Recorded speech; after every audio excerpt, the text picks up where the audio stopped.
Waalaikumsalam warahmatullahi wabarakatuh. Bagaimana cara sholat 2 rakaat yang kalau ada masalah itu kemudian diniatkan sholat apa Ustadz? Jazakallah khairan. Doakan istiqomah ya Ustadz. Ya terima kasih jazakallah khair atas pertanyaannya. Sebagian para ulama mengatakan bahwa itu sholat sunnah mutlak. Jadi sholat sunnah mutlak saja 2 rakaat salam, 2 rakaat salam, 2 rakaat salam.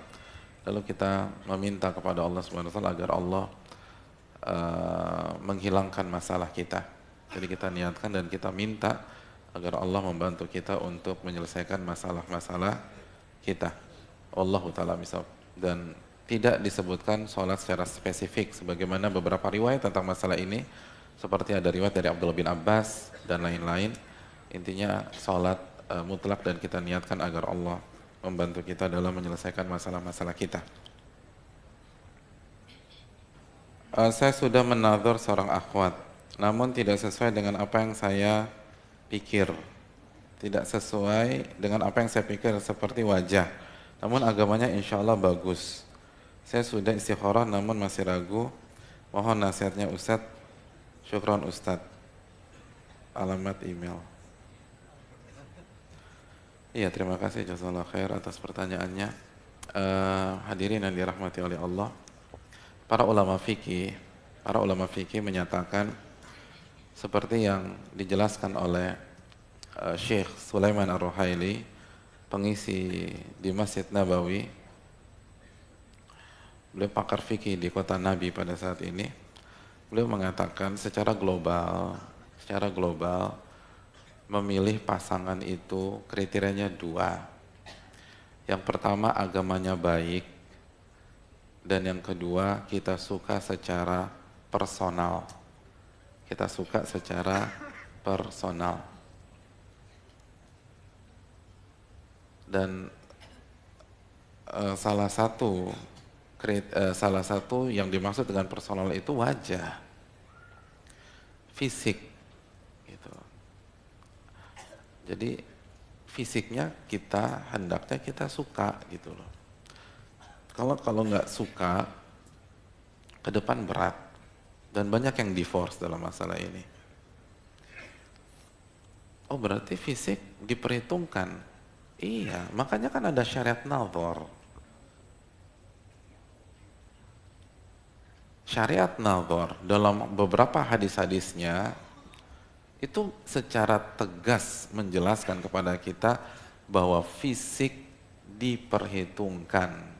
Fisik diperhitungkan, baik laki-laki ke wanita atau wanita ke laki-laki. Karena fitrah laki-laki suka dengan fisik wanita, sebagaimana fitrah wanita suka dengan fisik laki-laki. Yang jadi masalah banyak pihak itu melupakan faktor ini. Padahal sahabat saja itu punya perhatian tentang masalah ini. Tapi sebagian karena mungkin ketidaktahuan itu tidak menggubris, akhirnya ada kendala ketika mereka menikah. Maka perhatikan masalah fisik. Terus saya sudah istikharah, tapi masih ragu, mohon nasihatnya. Jadi gini hadirin, kaidah, ada sebuah teori dalam ilmu usul fikih, itu menyatakan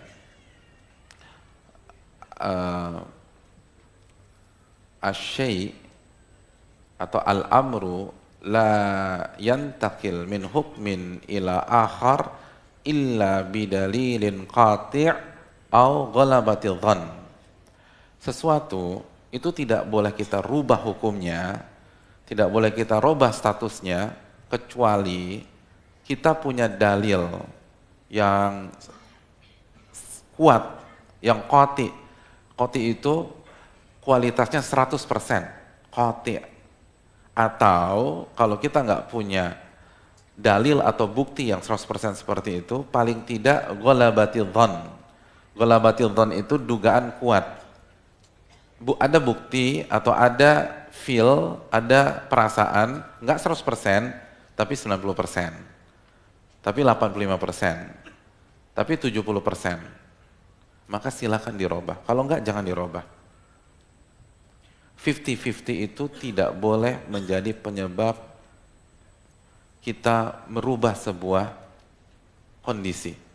Kondisi itu kita rubah dengan dua syarat. Yang pertama, dalilnya qati' alias 100% atau dhon ghalib atau ghalabati dhon. Nggak sampai 100% tapi di atas 50%. Itu baru kita boleh rubah.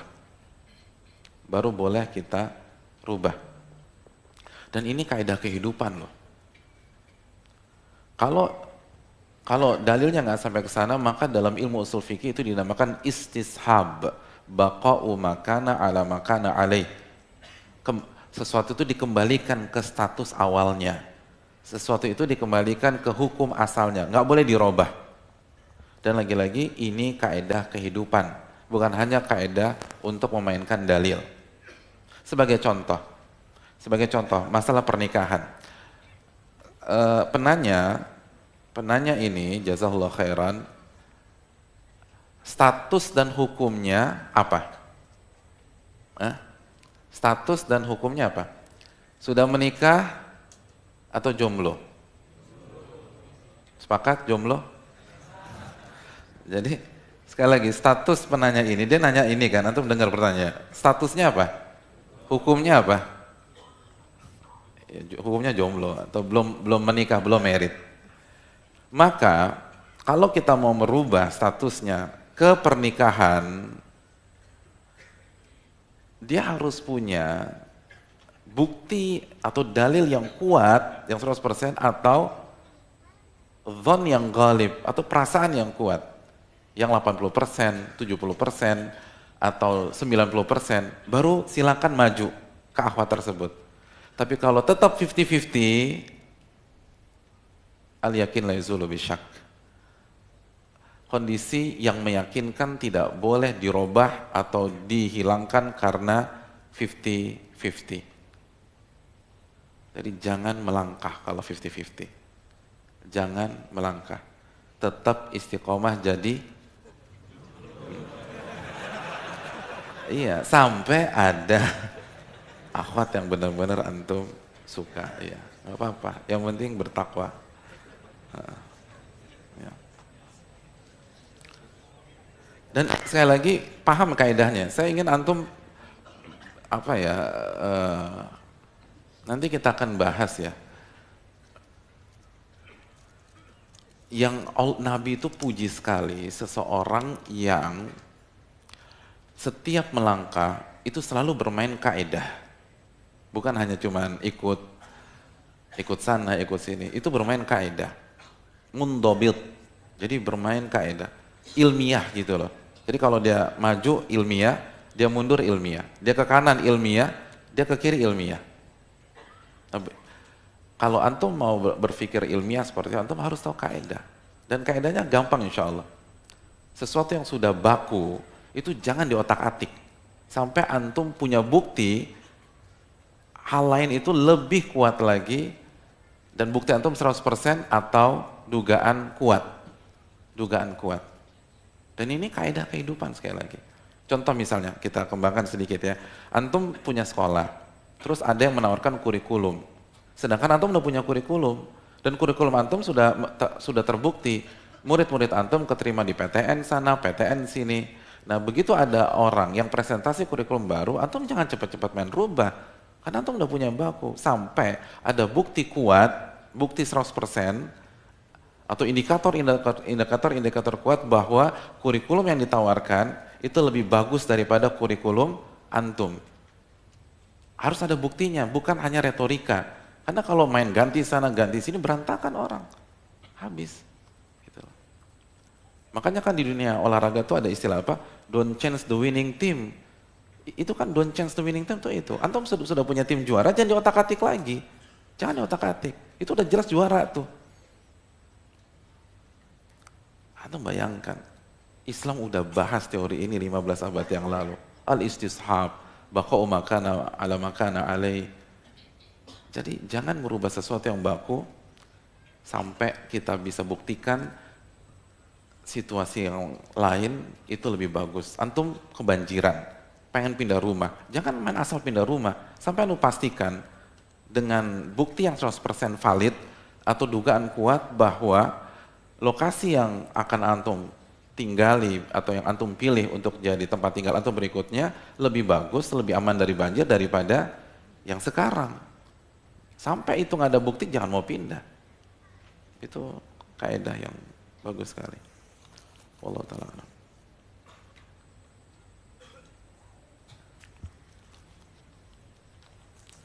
Kenapa?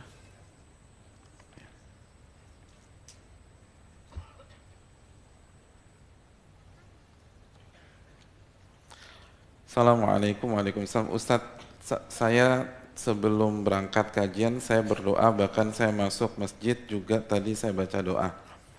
Tapi ternyata Allah tetap menegur saya dengan kehilangan tas beserta isinya. Dan karena panik, saya langsung lapor ke panitia, bukan lapor ke Allah. Apakah saya berdosa dengan langsung minta tolong panitia, dan apakah cukup tobat saya dengan hanya beristighfar? Ya, terima kasih jazakallah khair atas pertanyaan beliau. Dan pertanyaan ini yang pertama, hadirin, pertanyaan beliau ini bukti ada iman dalam diri beliau. Orang yang nggak punya iman nggak mungkin tanya seperti ini. Orang yang nggak takut sama Allah nggak mungkin tanya seperti ini. Jadi bersyukurlah kepada Allah kalau kita punya perasaan seperti ini dan kita memberanikan diri untuk bertanya. Itu yang pertama. Yang kedua, hadirin yang dirahmati oleh Allah Subhanahu wa taala, memang mentality seperti ini tuh susah banget, nggak mudah. Dan yang berbicara pada malam hari ini belum tentu lebih baik daripada yang mendengarkan. Tapi karena ilmu ini adalah amanat, maka kita harus bahas dan semoga Allah mudahkan kita untuk mengamalkannya. Ini setengah mati, makanya Nabi Ibrahim jadi Khalilullah. Enggak, antum bayangkan, antum mau dilemparkan ke kobaran api, terus malaikat nih, malaikat bukan ustadz. Malaikat nawarin bantuan, enggak, saya enggak mau sama anda. Bisa enggak begitu? Susah loh. Itu subhanallah. Oleh karena itu butuh latihan. Butuh latihan, butuh latihan dan butuh latihan. Begitu miss, coba lagi. Begitu miss, coba lagi. Dan proses itu yang akan membuat kita istiqomah. Jadi tadi adalah miss, tapi bukan kiamat. Jadi jangan khawatir, jangan putus asa. Insya Allah, dan mungkin yang bertanya belum tahu ilmunya kan, karena kehilangannya dari konteks pertanyaannya kayaknya sebelum kajian nih. Jadi hadirin yang dirahmati oleh Allah Subhanahu Wa Taala, sekali lagi ini pelajaran bagi kita dan harus latihan, dan latihan. Semua ini harus melalui proses yang panjang. Semua bidang sepakat, no shortcut proses. Nggak ada shortcut jalan pintas menuju kesuksesan. Nggak ada jalan pintas sehingga kita dengan mudah memiliki konsep yang selalu tergantung sama Rabbul Alamin. Itu harus dilatih. Dan harus belajar lagi.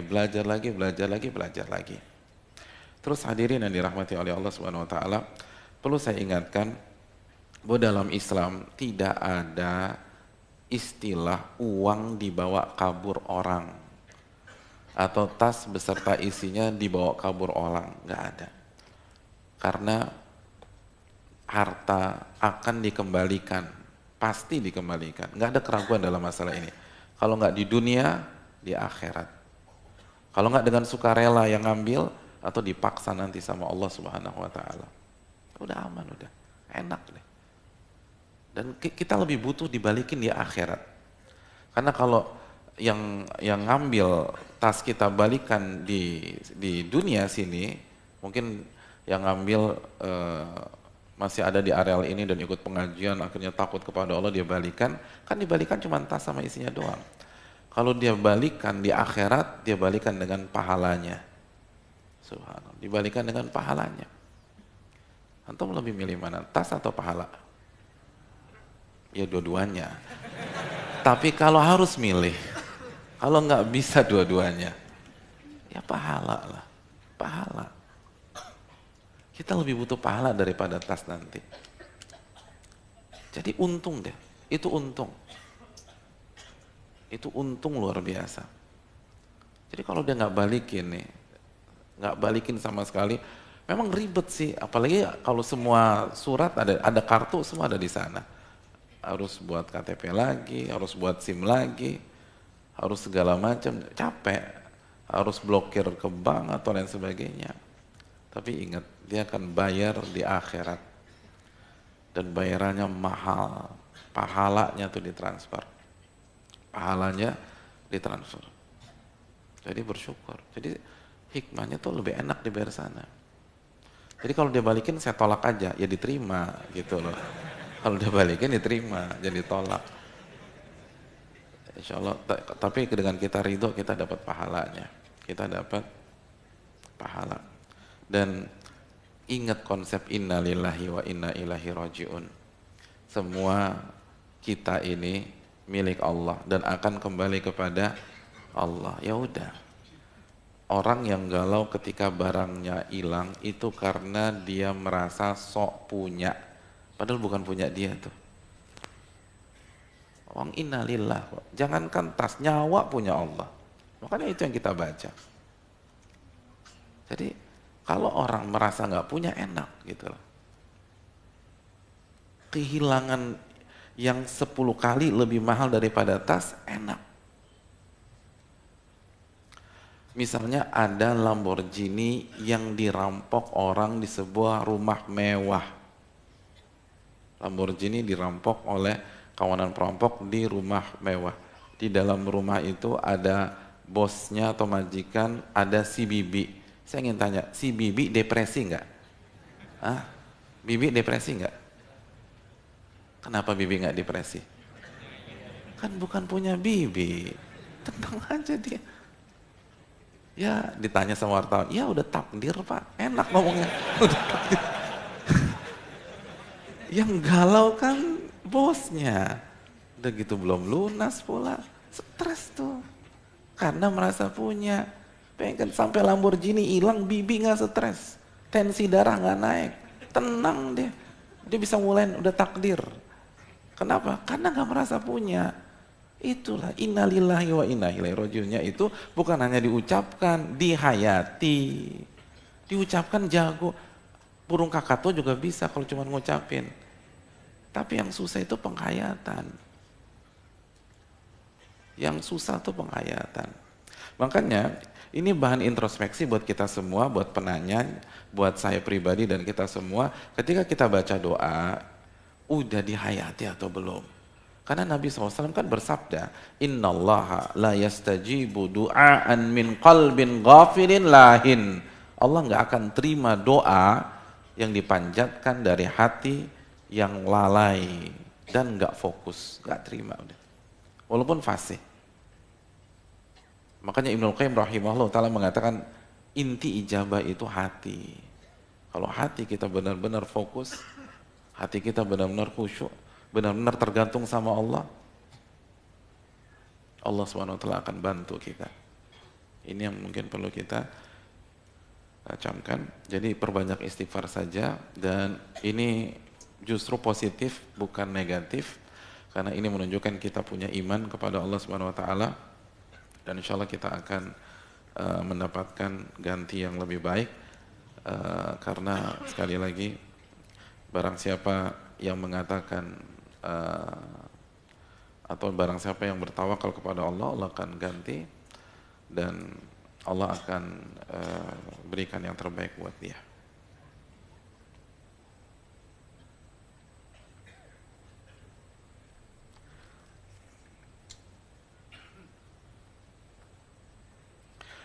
Assalamualaikum, waalaikumsalam. Apakah setiap melakukan istikharah harus salat dulu? Bolehkah langsung baca doa istikharah?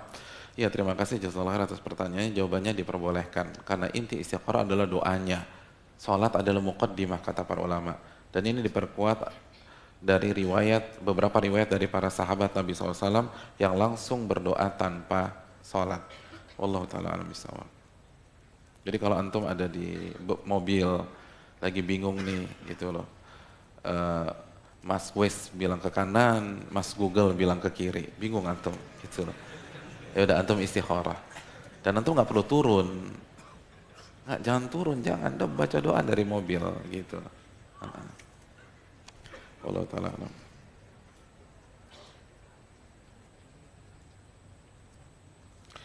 Assalamualaikum Ustadz, Waalaikumsalam. Apakah dosa seorang yang memotong video ceramah tanpa izin Ustadz bersangkutan? Iya, terima kasih jazakallahu khair atas pertanyaannya. Hadirin yang dirahmati oleh Allah Subhanahu wa taala. Nabi SAW bersabda, "Innamal majalisu bil amana," atau kama qala. Sesungguhnya majelis itu dibangun di atas sifat amanat. Artinya tidak boleh disebarkan, tidak boleh dibawa keluar kecuali dapat izin dari pihak-pihak yang bersangkutan. Nggak boleh, karena itu amanat. Oleh karena itu kalau kita ingin sebarkan, hendaknya kita minta izin terlebih dahulu, apalagi dipotong, karena dipotong itu mungkin niat kita baik, tapi karena mungkin kita baru belajar atau belum tahu ilmunya, bisa jadi justru akan kontraproduktif karena terpotong dan intinya tidak tersampaikan, justru buat salah paham. Jadi ini yang perlu kita camkan bersama-sama. Dan kita kasih udzur kepada saudara-saudara kita yang melakukan hal tersebut, mungkin mereka nggak tahu. Jadi sekali lagi, dalam ilmu hadirin, buat diri kita harus berusaha idealis. Kita harus berusaha bertakwa kepada Allah semampu kita dan evaluasi diri. Tapi buat orang lain, kedepankan husnudzon, baik sangka sama orang dan kasih udzur. Faltamis li akhika sab'ina udhra, kata para ulama. Kasih udzur sebanyak 70 kali kepada saudara Anda. Jadi mungkin nggak tahu, mungkin khilaf dan seterusnya. Dan kalau udah terlanjur, antum tarik atau minta izin sama ustadznya. Allah ta'ala alam.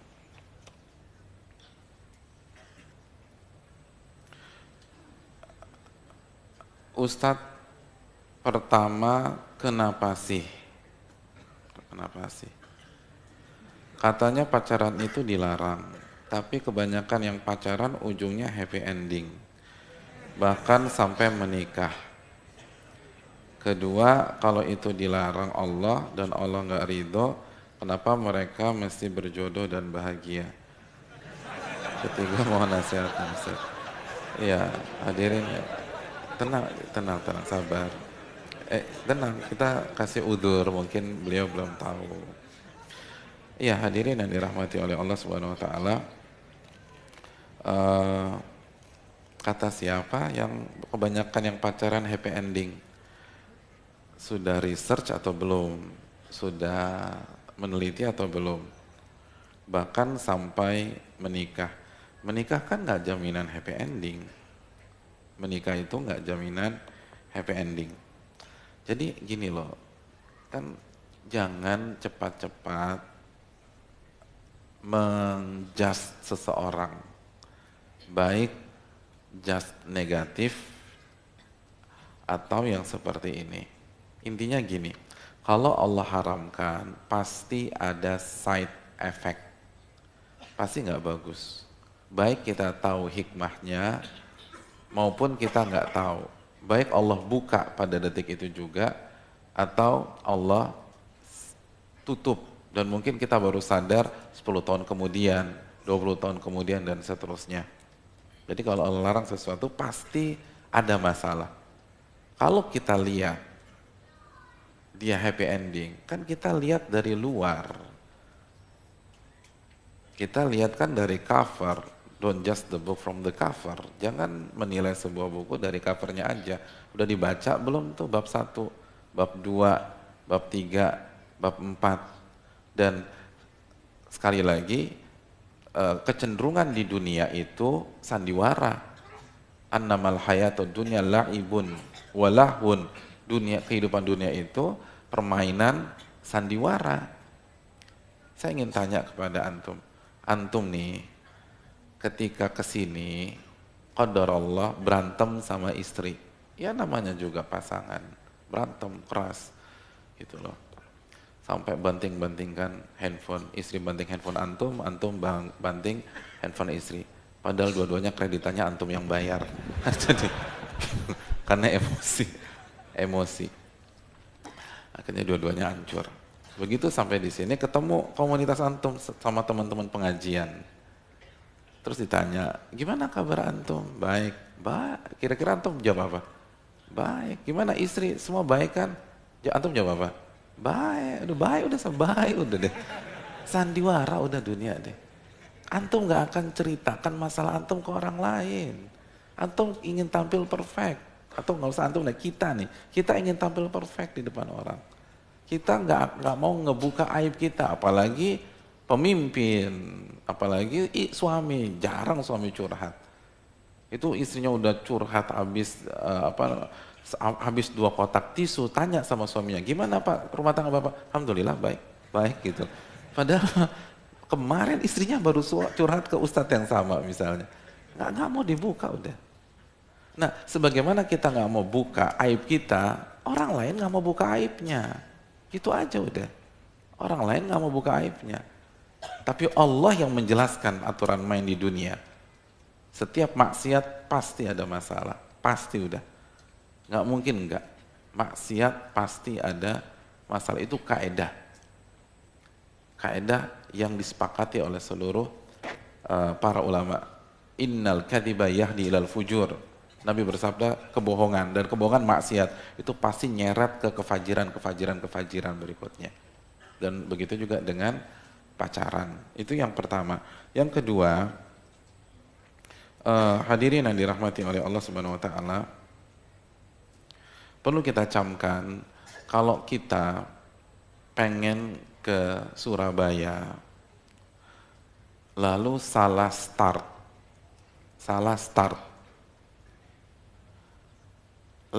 antum masuk ke tol Merak, antum nggak akan sampai ke Surabaya karena startnya salah, startnya keliru.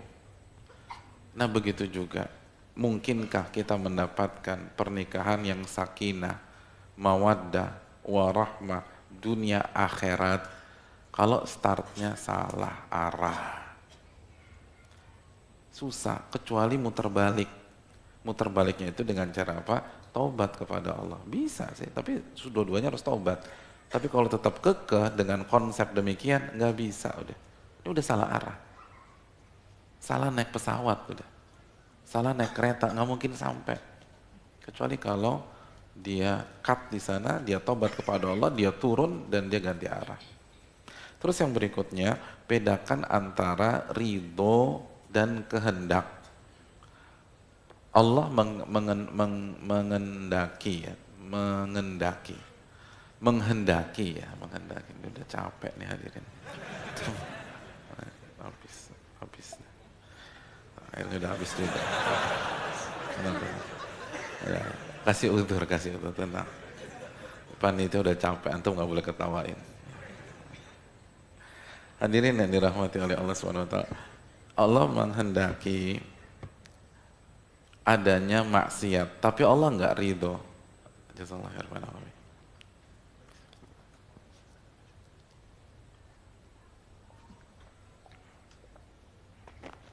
Jadi Allah menghendaki maksiat, tapi Allah nggak ridho dengan maksiat tersebut.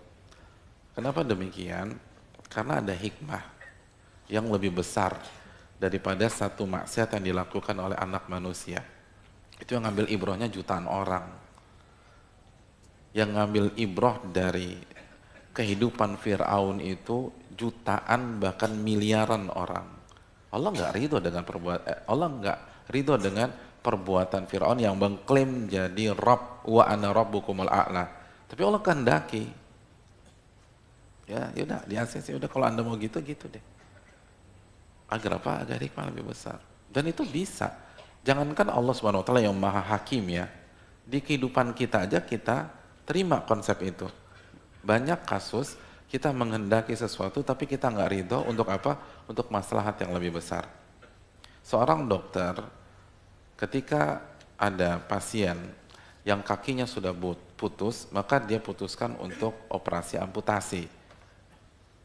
Dokter benar berkehendak untuk mengamputasi pasien itu, benar. Apalagi misalnya suatu ketika yang jadi pasien ayahnya sendiri. Dok, ini ayah dokter loh dok. Dokter mau potong kakinya? Iya. Saya berkendak mau potong kakinya. Ayah loh, iya saya tahu ayah saya. Ridho dok? Enggak ridho. Siapa yang ridho? Tapi harus saya putuskan, karena kalau saya nggak amputasi, ini ngejalar nih, gitu loh.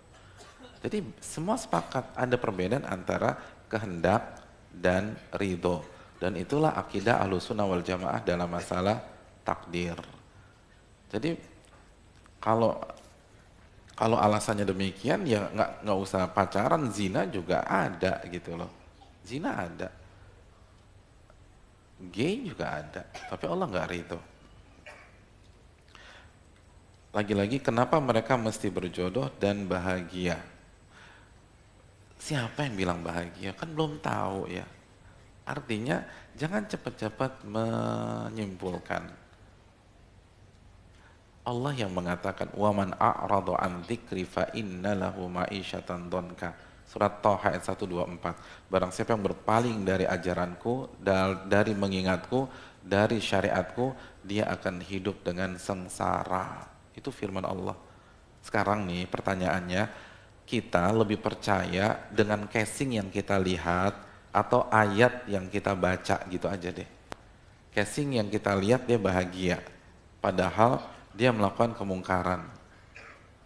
Ayat yang kita baca menyatakan waman a'radu an dzikri fa inna lahu ma'isyatan dhanka. Barang siapa yang berpaling dari aturanku, mengingatku, dia akan hidup sengsara, nggak mungkin bahagia. Kita tinggal pilih, kita lebih percaya sama siapa. Dan semua di dunia ini sandiwara, hadirin. Kan antum tahu sendiri, orang yang dinobatkan orang paling lucu di dunia dan diklaim oleh sebagian pihak orang paling bahagia di dunia, meninggalnya kenapa? Bunuh diri. Antum tahulah siapa orang tersebut, nggak perlu saya sebutkan namanya. Bunuh diri. Dan semua shock loh, semua dunia entertainment shock, karena orang berpikir ini orang paling lucu sedunia dan paling bahagia sedunia. Bunuh diri. Itu menunjukkan bahwa jangan menilai dari apa yang kita lihat. Antum harus lebih percaya firman Allah. Kita harus lebih percaya firman Allah daripada penampakan yang ada di hadapan kita. Nggak mungkin bahagia. Karena bahagia itu dengan beribadah, beriman. Man amila salihan min dzakarin aw untha wa huwa mu'min falanuhyiyannahu hayatan thayyibah. Barang siapa yang beramal soleh, dan pacaran kita tahu amal soleh atau bukan. Barang siapa yang beramal soleh dalam kondisi beriman, laki-laki maupun wanita, baru kami berikan dia kehidupan yang bahagia. Surat apa?